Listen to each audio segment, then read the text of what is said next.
Welcome to Sangeeta kitchen.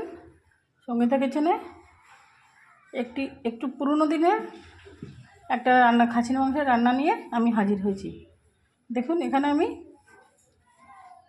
700 গ্রাম মতো chicken এইভাবে ধুয়ে রেখেছি, আর বড় বড় করে 3 পিস পেঁপে, 2 পিস আলু কেটে নিয়েছি। তার সঙ্গে দেখুন যেটা লাগবে, 1 চামচ 1.5 চামচ আদা বাটা, 1.5 চামচ রসুন বাটা, আর 2 চামচ মতন জিরে বাটা, আর 2 চামচ লঙ্কা বাটা। এগুলো কিন্তু আমি সব শিলে বেটে নিয়েছি। আর লাগবে টমেটো আর পেঁয়াজ। আর এখানে আমি শুকনো খোলায় বেটে রেখেছি 1/2 চামচ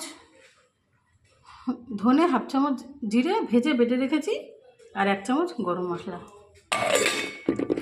এবার দেখুন, মটনটাকে কাঁচা তেল,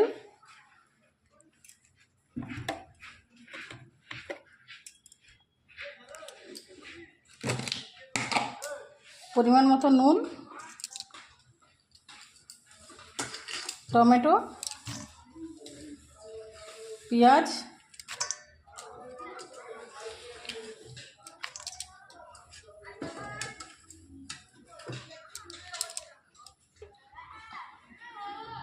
রসুন, আদা, যেগুলো বেটে রেখেছিলাম একদম শিলপাটায় বেটেছি কিন্তু এগুলো,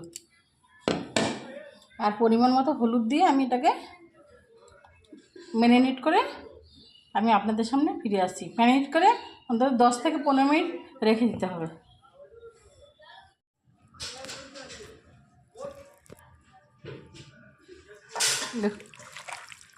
খুব সুন্দর করে লাল লাল করে আমি এটাকে ম্যারিনেট করে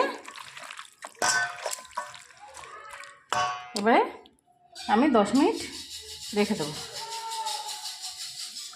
এই মাখাটাই হচ্ছে মাংসটার স্বাদটা এনে দেবে। এবার দেখুন কীভাবে আমি রান্নাটা করছি, আপনারা দেখে নিন। যেহেতু মাখার মধ্যে আমি তেল দিয়েছি, এবার কড়াইতে বেশি তেল দেবো না, সামান্য একটু তেল দিয়ে আমি প্রথমে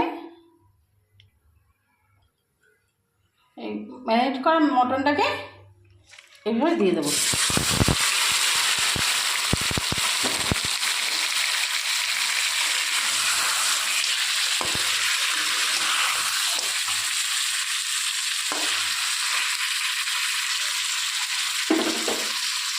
দিয়ে গ্যাসটাকে খুব লো ফ্লেমে দিয়ে আমি এটাকে চাপা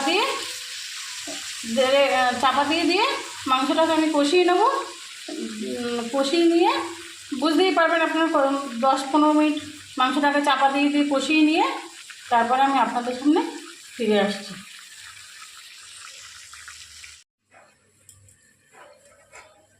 দেখুন, পাশের কড়াইতে আমি এদিকে মাংসটা চাপা দিয়ে কষানো হচ্ছে, আর পাশের কড়াইতে আমি পেঁপেটাকে আর আলুটাকে এইভাবে নুন হলুদ দিয়ে ভেজে নিয়েছি। এবারে যেটা করব, এবার একটুখানি গরম জল, যেটা মাংসতে দেবো, সেটা আমি এই গ্যাসে ফোটাতে বসিয়ে দিচ্ছি। দেখুন, চাপা দিয়ে আমি এভাবে কষিয়ে নিয়েছি। এবারে আমি যে গরম জলটা করে রেখেছিলাম, সেই গরম জলটা আমি এর মধ্যে দিয়ে দেবো।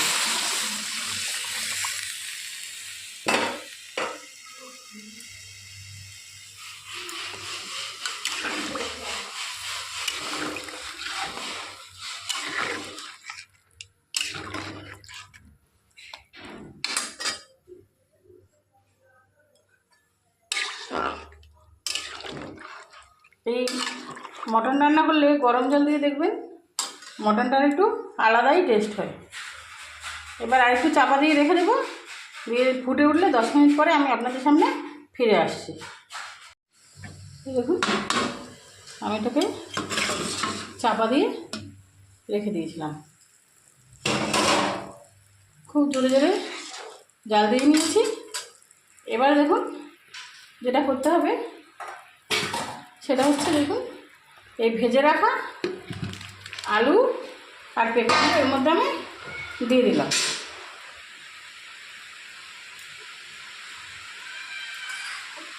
এবার পাশের একটা কড়াইতে আমি দেখুন সামান্য একটু তেল দেবো। তেল আর ওই আলু ভাজার তেলটার মধ্যেই আমি সামান্য একটু তেল দেবো। পাশের কড়াইতেও আপনারা করতে পারেন বা এটাকে ঢেলেও নিতে পারেন, তা আমি ঢেলে নিইনি, পাশের কড়াইতেই করছি। এবার এর মধ্যে দিয়ে দেবো গোটা তেজপাতা, গোটা শুকনো লঙ্কা আর গোটা জিরে।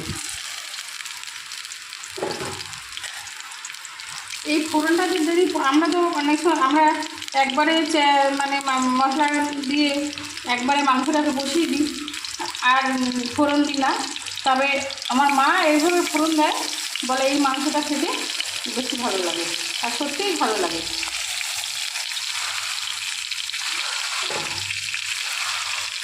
ফোড়নটা যখন ফুটবে ভাজা ভাজা হয়ে যাবে, দেখুন আমি লাল লাল করে ফোড়নটাকে ভেজে নিচ্ছি।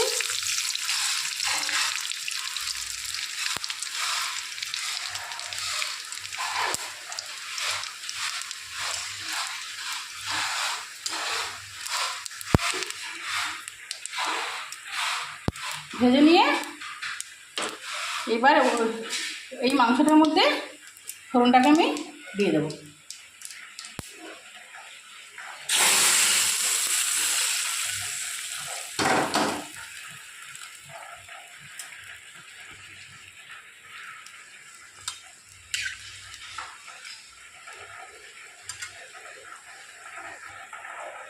এবার এতক্ষণ জোরে জোরে ফুটছিল, এবার আমি মাংসটাকে 15-20 মিনিট ধরে খুব লো ফ্লেমে ফুটিয়ে নেব চাপা দিয়ে, তারপরে আমি আপনাদের সামনে ফিরে আসছি।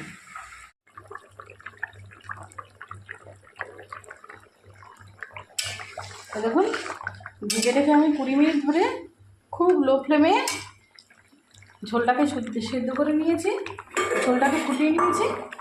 এবার দিয়ে দেবো বেটে রাখা গরম মশলা আর ধনে জিরে বাটা।